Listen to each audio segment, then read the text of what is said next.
I'm Owen Bigland. This is the Inside Edge video blog. Every week and every month I get multiple emails from people telling me that they've enjoyed my blog, they've bought my book, they're in the process of saving for the down payment to buy their first condo, or in some cases they bought a condo years ago and now they want to buy an investment unit, and they want to use me and my team to help them find a place down the road and wanted to make contact. So it's a pleasure to receive these. I always appreciate people that have enjoyed my book and found it useful, and thank you very much for the people that have reviewed my book on Amazon as well. This is why I do it. It's a pay it forward thing for me. I enjoy doing it. I've always said that the challenge for me, what I really love doing about this blog is, I know there's a lot of people that connect and watch every blog I do and have bought my book, and many of them have become clients over the years, and that's great. But I keep doing this because I want to continue to convert more people over. There are still a lot of people that really don't understand the fundamentals of buying and holding real estate, or getting your money investing in your TFSA, your RRSP, in good dividend paying companies that pay you a quarterly dividend and create passive income.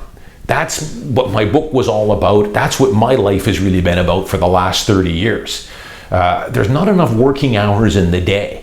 And with this FIRE movement now, where you've financial independence, retire early, that's taken on a life of its own. And I'll do some blogs on this FIRE movement maybe later this winter.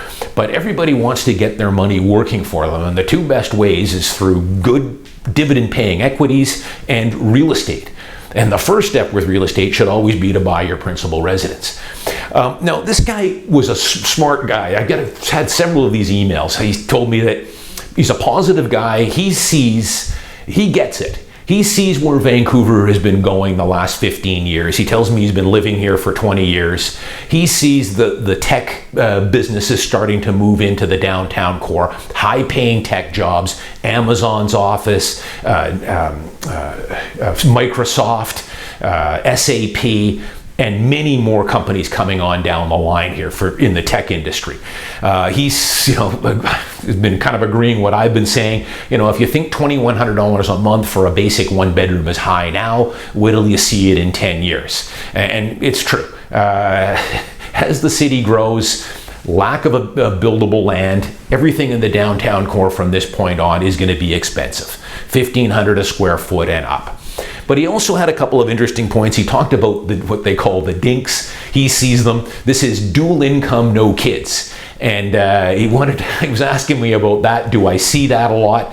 And yes, I do. People ask me a lot of times, who's buying these $1.5, $1.8, $2 million two-bedroom Yaletown condos? And they are the Dinks, the dual income professionals with no kids. They're the ones that are pulling down between the two of them $250,000, $300,000 a year, and they can easily afford a two-bedroom Yaletown condo. So they are a fairly decent size of my buying pool for sure.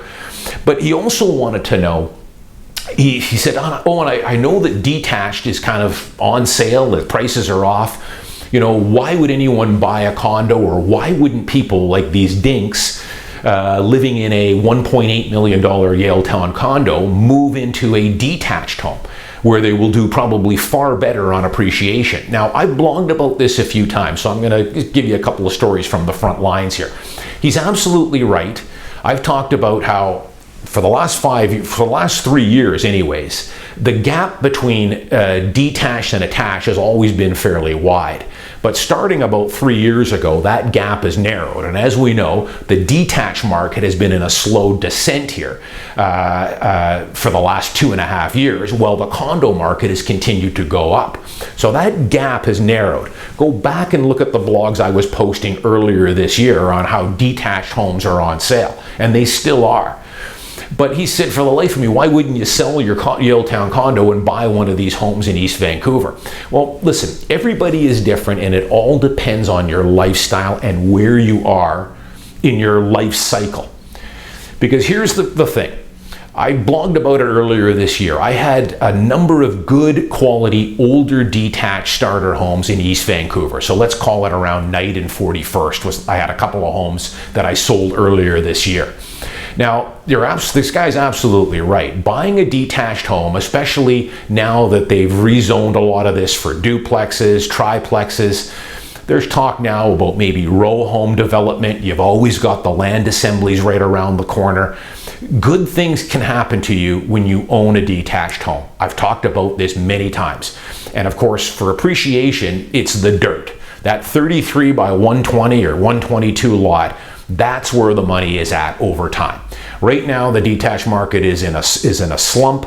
Market is slow, favoring buyers.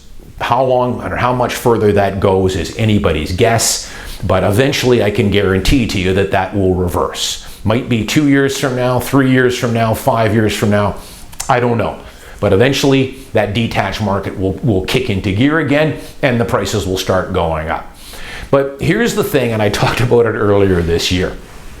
It all depends on lifestyle. I had a house, let's take this one I had in the Knight Street area, 41st and Knight. Quiet street.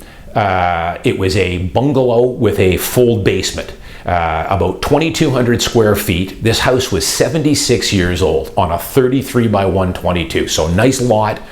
The house was livable, but here's the thing, and I had many a person come through, younger professional couples who own condos in Vancouver who looked at this house. And here's how it kind of would go, and I've seen this many times with other listings. The husband sometimes is all for it. He realizes I can sell my Yaletown condo that I bought for 800 grand 6 years ago and get 1.6 or 1.7. The house I have for sale is at 1,350,000. And he knows that, hey, it's off about 200K from its high 2 years ago. And you know, it will rebound, which it will. But here's where it gets a little tricky. The wife, and I can totally understand the wife here, the wife is going to take one look at this house and say, why do I want to live in this? This is a 75, 80-year-old house. This particular house I sold had one bathroom. 4-bedroom house, 3-bedroom up, and a bedroom in the basement with one bathroom. The house itself was pretty tired. It needed, a full renovation. But here's where it gets tricky. You don't want to spend a lot of money on a house like this. You really don't, and you have to be extremely careful. I mean, you could put a suite in to the downstairs if you wanted, put a self-contained suite, but that's going to cost 50 or 60K to get a mortgage helper. And then you don't want to do a whole bunch to the kitchen and spending, any type of big dollars on a house like this, because it's really the dirt is where the value is.